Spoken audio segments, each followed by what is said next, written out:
तो hello guys, स्वागत है आपका हमारे इस YouTube channel Rahul Yadav education में। तो जैसा कि पिछली वीडियो में हमने बात की थी बौद्ध धर्म के बारे में, और हमने आपको बताया था कि भगवान बुद्ध कौन थे, उनके बचपन का नाम क्या था और वो महात्मा कैसे बने।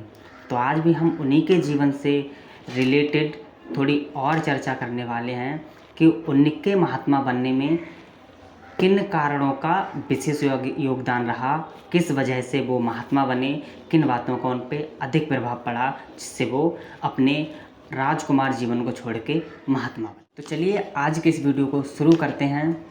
तो हुआ क्या था, भगवान बुद्ध का जो बचपन का नाम था सिद्धार्थ था, जिसके बारे में हम पिछली वीडियो में बता चुके हैं।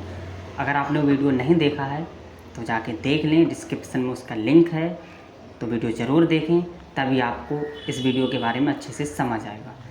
तो एक बार हुआ क्या था, भगवान बुद्ध अपने सारथी के साथ, जिसका नाम अन्ना था, उसके साथ एक बार अपने राज्य का भ्रमण करने के लिए निकले, मतलब घूमने के लिए निकले। उन्होंने उससे कहा कि अन्ना क्यों ना आज घूम के आया जाए, हम अपने राज्य को देखना चाहते हैं। अन्ना भी तैयार हो गया, बोले चलिए राजकुमार जी चलते हैं। तो पूरे राज्य को घूमने के बाद जब वो घर लौट रहे थे तो उन्हें रास्ते में एक वृद्ध व्यक्ति दिखा। वृद्ध मतलब बूढ़ा। तो उन्होंने अपने सारथी से, जो अन्ना था, उससे पूछा कि अन्ना, ये व्यक्ति कौन है जो बहुत ही असहाय अवस्था में बैठा हुआ है, इसकी खाल बिल्कुल लटकी हुई है, चेहरे पे झुर्रियाँ सी हैं, ये इस अवस्था में क्यों है। तो इस पे अन्ना बताता है कि राजकुमार, ये एक बूढ़ा व्यक्ति है, इसकी उम्र अधिक हो गई है, इसीलिए ये बूढ़ा हो गया है। इस संसार में जो भी व्यक्ति आता है, जो भी इस संसार में जन्म लेता है, उसे बूढ़ा होना पड़ता ही है, ये प्रकृति का नियम है। इस पे भगवान बुद्ध ने पूछा, मतलब जिनका नाम सिद्धार्थ था, उन्होंने पूछा कि क्या मैं भी इस तरह से बूढ़ा होऊंगा। तो अन्ना ने कहा, जी राजकुमार, बिल्कुल आप भी बूढ़े होंगे। इस पे राजकुमार सिद्धार्थ थोड़े चिंतित हुए और उन्होंने रथ आगे बढ़ने का आदेश दिया। तो थोड़ा और आगे बढ़ने के बाद उन्होंने देखा कि एक व्यक्ति चुपचाप अकेला सा बैठा हुआ बुरी तरह से चिल्ला रहा है, जो ऐसा ऐसा प्रतीत होता है मानो वो किसी दर्द से गुजर रहा हो, जो दर्द असहनीय हो। उसे देख के सिद्धार्थ ने अन्ना से कहा कि अन्ना रथ रोको। अन्ना ने रथ रोका। तो उन्होंने कहा कि ये व्यक्ति कौन है और ये इस तरह से क्यों परेशान है, ये क्यों रो रहा है। इस पे अन्ना ने बताया कि महाराज, यह व्यक्ति एक क्षय रोग ग्रसित व्यक्ति है। क्षय रोग मतलब जिसे हम लोग टीबी बोलते हैं, इसे हमारी भाषा में टीबी बोलते हैं। तो अन्ना ने बताया कि यह एक क्षय रोग पीड़ित व्यक्ति है, जो क्षय नामक बीमारी से ग्रसित है। इसी कारण उसे असहनीय दर्द हो रहा है, इस वजह से ये रो रहा है। तो इस अन्ना ने बताया कि इस संसार में जो भी व्यक्ति जन्म लेता है, उसे एक न एक दिन बीमार होना पड़ता ही है। हर व्यक्ति इस संसार में एक न एक दिन बीमार होता है। तो इस पे सिद्धार्थ ने पूछा, तो क्या अन्ना मैं भी बीमार हो जाऊंगा। अन्ना ने हाँ में सिर हिलाते हुए कहा, जी महाराज, आप भी। इससे सिद्धार्थ थोड़ा और चिंतित हुए और उन्होंने रथ आगे बढ़ाया। तो आगे बढ़ाने पर उन्होंने और देखा कि एक व्यक्ति को अजीब तरह से 3 लकड़ियों पे बांध के कुछ व्यक्ति अपने कंधों पे उठा के और एक विशेष प्रकार के सफ़ेद कपड़े में लपेट के ले जा रहे हैं। इस पर सिद्धार्थ ने पूछा कि अन्ना, इस व्यक्ति को क्या हो गया है और ये इतने सारे लोग इसके पीछे क्यों जा रहे हैं और ये 4 लोग इसे उठा के क्यों ले जा रहे हैं। तो इस पे अन्ना ने बताया कि महाराज, यह व्यक्ति एक मृत व्यक्ति है, जिसकी मृत्यु हो चुकी है। तो इस संसार में जो भी आता है, ऐसा अन्ना बता रहा है कि इस संसार में जो भी आता है उसे एक न एक दिन मरना ही पड़ता है, ये विधि का विधान है। इस संसार में कोई हमेशा के लिए जीवित नहीं रहता, तो एक न एक दिन उसे मरना ही है। इस पे सिद्धार्थ ने पूछा, तो क्या मैं भी एक दिन मर जाऊंगा। अन्ना ने कहा, जी राजकुमार, बिल्कुल आपकी भी मृत्यु एक दिन निश्चित है। इस पे सिद्धार्थ थोड़ा और परेशान हुए और उन्होंने रथ आगे बढ़ाया।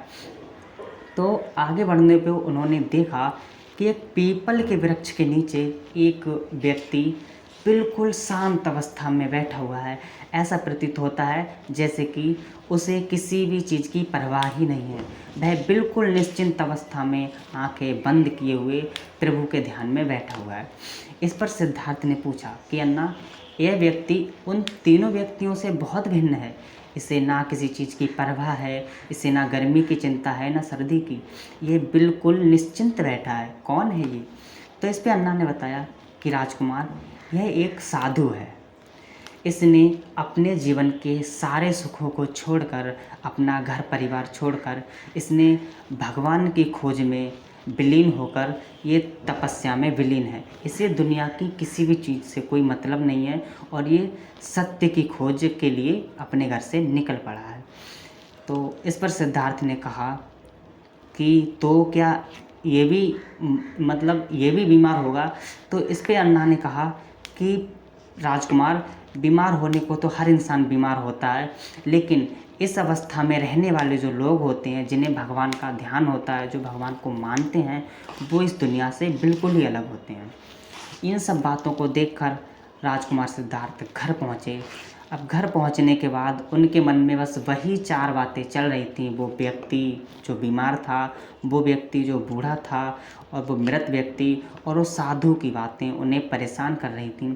यह सोचकर जब वो रात में नींद नहीं आई उन्हें, और सारी रात वह इसी चिंतन में लगे रहे कि पता नहीं मेरे जीवन में क्या होगा, क्या नहीं होगा, मैं कैसे अपना जीवन व्यतीत करूँगा। तो ये सब सोचते हुए सिद्धार्थ को बहुत ज़्यादा चिंता होने लगी और वह बहुत ही ज़्यादा परेशान रहने लगी।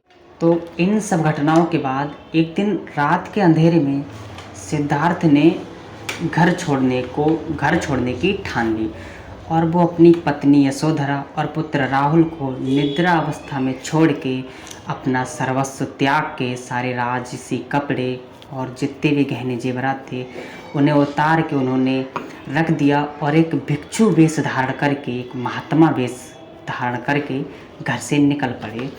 घर से निकलने के बाद वो निरंजना नदी के किनारे एक पीपल के पेड़ के नीचे तपस्या में लीन हो गए। 6 साल की घोर तपस्या के बाद उन्हें ज्ञान प्राप्त हुआ और फिर वो बुद्ध कहलाए, यानी कि तभी से उनका नाम बुद्ध। जब वो उनका नाम बुद्ध पड़ गया, इसके बाद में उन्होंने उपदेश देने शुरू किए। कई सारे शिष्य बने उनके। तो सबसे पहला उपदेश जो था उन्होंने सारनाथ में दिया और उन्होंने अपने अत्यधिक उपदेश श्रावस्ती में दिए थे, जिसके विषय में हम चर्चा कर चुके हैं पिछले वीडियो में। अगर आपने वो वीडियो नहीं देखा है तो डिस्क्रिप्शन में उसका लिंक है, जाके देख लो। और 463 ईस्वी में ईसा पूर्व भगवान बुद्ध की मृत्यु हो गई। तो आई होप कि वीडियो आपको अच्छा लगा होगा। अगर वीडियो अच्छा लगा हो तो लाइक करें, दोस्तों में शेयर करें और कमेंट करके हमें बताएं कि आपको वीडियो कैसा लगा। और चैनल को सब्सक्राइब करना ना भूलें, क्योंकि सब्सक्राइब करना फ्री होता है। तो चैनल को सब्सक्राइब कर लें और बेल आइकन ऑल पे प्रेस कर लें। मिलते हैं किसी नए और इसी तरह के दिलचस्प वीडियो में। तब तक के लिए bye bye, take care and जय हिंद।